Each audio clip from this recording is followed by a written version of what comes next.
खरोष्टी लिपि का अध्ययन किस प्रकार किया। तो इस क्रम में जानेंगे कि यहाँ पर यानी पश्चिमोत्तर भारत में कुछ हिंद यूनानी शासक शासन क्या करते थे। इस पश्चिमोत्तर भारत में हिंद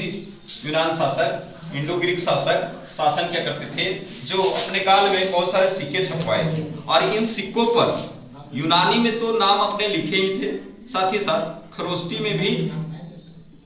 जो राजा सिक्का चलवाया था वो अपना नाम यूनानी और खरोष्टी दोनों में लिखा था।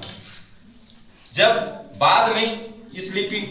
के विषय में जानकारी नहीं थी, नहीं पढ़ पा रहे थे क्या लिखा हुआ था, तो यूरोपीय विद्वान जो आए वो तो यूनानी जान ही रहे थे, वो इन सिक्कों को पढ़ना प्रारंभ किया और यहाँ पर देखा कि इस यूनानी भाषा में जो राजा का नाम लिखा हुआ है वही अंदाजा लगाकर कि वही खरोष्टी में वही राजा का नाम लिखा हुआ खरोष्टी भाषा में, तो यूनानी में और खरोष्टी लिपि के अक्षरों में मेल करना प्रारंभ किया और जब मेल करना प्रारंभ किया तो यहाँ पर जो राजा का नाम लिखा हुआ है, खरोष्टी में जो राजा का नाम लिखा हुआ है, तो इन लिपियों को मेल करके ककार तैयार किया गया। खरोष्टी लिपि का ककार तैयार किया गया। इन लिपियों का मेल करके खरोष्टी लिपि का मेल करके पूरा खरोष्टी लिपि का ककार तैयार किया गया और इसी ककार के माध्यम से खरोष्टी लिपि का अध्ययन में सहायता प्रदान किया। जब यूनानी और खरोष्टी लिपि के लिपियों का प्रत्येक लिपियों का मेल किया गया तो प्रत्येक का अर्थ समझ में आया कि हाँ इसका मतलब ये लिखा हुआ, इसका मतलब ये लिखा हुआ है, क्योंकि यहाँ दोनों इन सिक्कों पर दोनों लिपि में यूनानी में भी और खरोष्टी में भी लिखा हुआ था। यूरोपीय विद्वान आए और इसका मेल करना प्रारंभ किया और पूरा मेल करने पर प्रत्येक जैसे राजा का नाम लिखा हुआ था तो राजा का शुरू अक्षर जैसे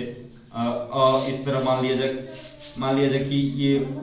यूनानी में यह है और यहाँ पर ये यूनानी में यह है, तो इसका मतलब समझे कि हाँ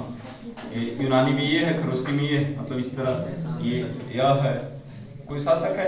अपोलोडोटस, एक शासक है, मान लो अपोलोडोटस लिखा हुआ है, एक शासक है, ये मान लो हिंदी में है लेकिन मान लिया जाए कि अपोलोडोटस मान लो ये मान लो कि ये यूनानी में लिखा हुआ है अपोलोडोटस, इसका खरोष्टी में ऐसे लिखा हुआ है।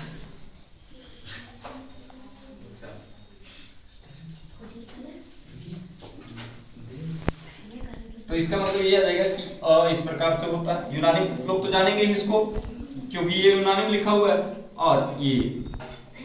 व लिखा हुआ है, ये ड लिखा हुआ है, इस तरह